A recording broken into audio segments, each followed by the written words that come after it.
you're getting pressure from your friends at school to try cannabis and other stuff.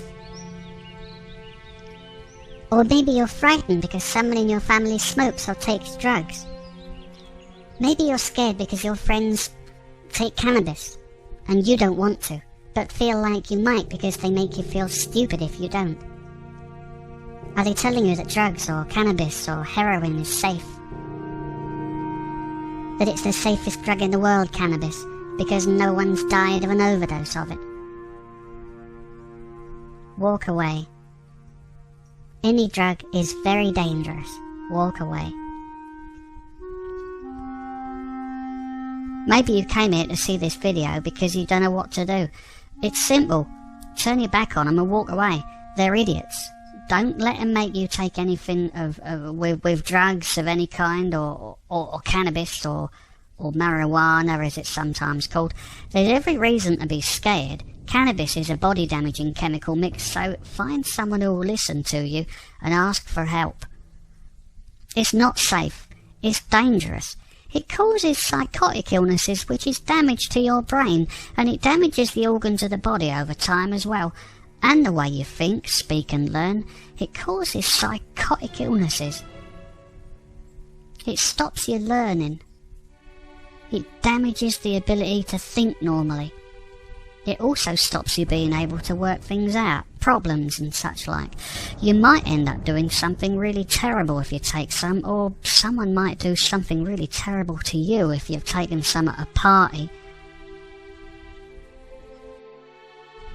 It makes you confused, hallucinate, see things, makes you anxious, makes you paranoid as well, which is frightened of stupid things, and frightened of being frightened, and frightened of everything. It's not very nice.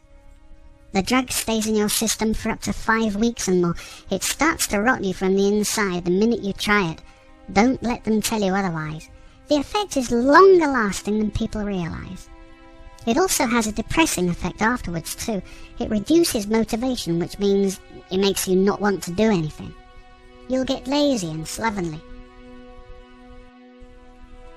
You lose the ability to concentrate. If you know someone's been smoking cannabis and they drive, don't ever get in the car with them. Walk away.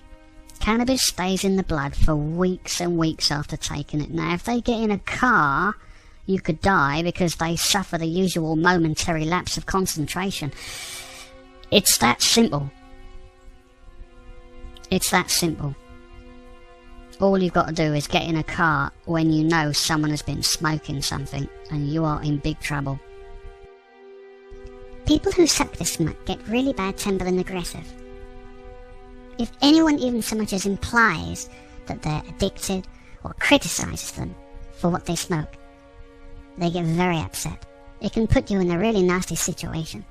Just walk away. Their sense of sound and colour vision's affected. They get confused. They get forgetful, anxious. Cannabis or marijuana users also suffer from what they call drug-induced psychosis or cannabis psychosis. It's a mental disorder. Brain damage, in other words. Marijuana causes more cancer because its smokers inhale deeply and hold the smoke in their lungs longer, which increases the risk for developing lung cancer. They also suffer social problems, insecurities. They lack confidence. They disagree all the time. They're very quickly irritated and rather bad-tempered. Family arguments follow, and their relationships are normally damaged as well.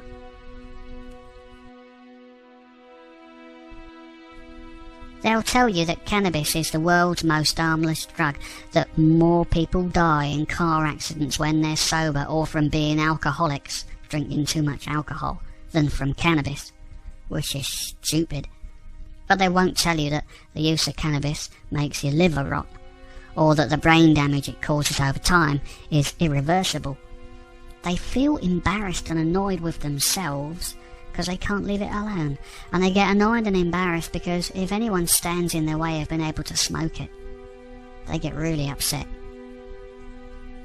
But if you're studying hard at school, or want to go to college to get a degree or A-levels, you're best keeping a healthy mind and body, because exams need memory.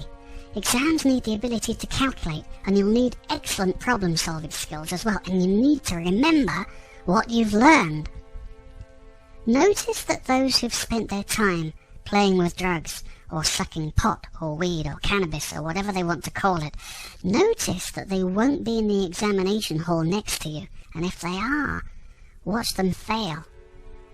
Do you really want to have to take your exams again and waste your time because some idiot forced you into taking marijuana, or because you believed them when they said it was safe?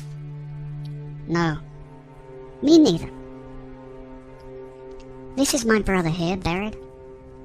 He always bragged about being in control when he took cannabis, which is stupid because he was always slumped on the floor against the wall like a sack of trash, staring like he was dying. Well, now he's dead.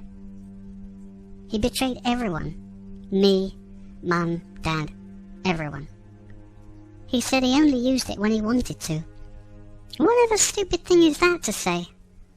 He always had a whole stream of defences as to why he smoked drugs and how much he took cannabis-wise, and he was always going on and on about being in control.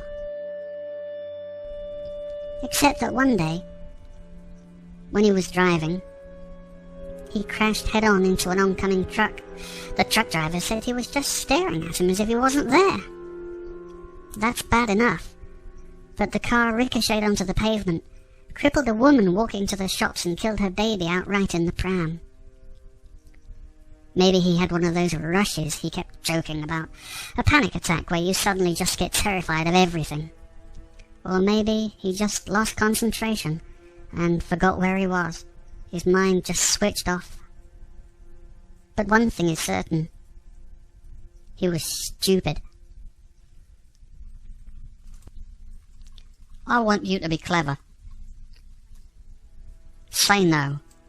Walk away. Don't rot from the inside just because some idiot wants to have a laugh seeing you suffer under the influence of cannabis or weed or pot or skunk. You'll suffer in ways you can't imagine. Idiots end up being bigger idiots. Don't join the ranks of the brain dead and just walk away.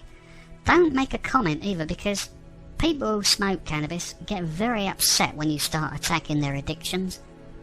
Even adults come up with the most pathetic reasons and excuses as to why cannabis is safe and okay to use, mainly because they're also hooked on it and don't have the self-confidence or strength of character to face life without it like a normal, healthy person. School is hard work, I know, difficult and trying, but you need to study to win exams and become someone better.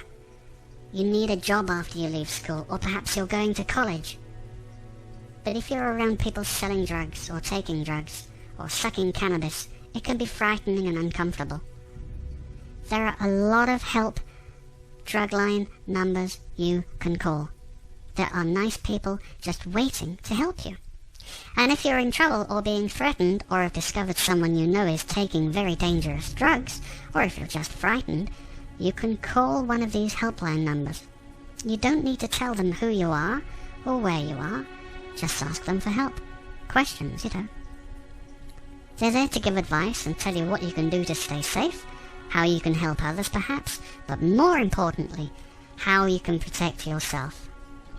If you can't talk to Mum and Dad because you're scared or worried they'll be angry, or if they're already angry a lot, you can call someone on the telephone. Sometimes the numbers are free. Most times the numbers are free. And they will help. They really will. It's easy to find someone to talk to. It's safer than suffering. But remember, walk away. If you don't walk away, you might find that one day you can't live without what they're giving you. You must walk away.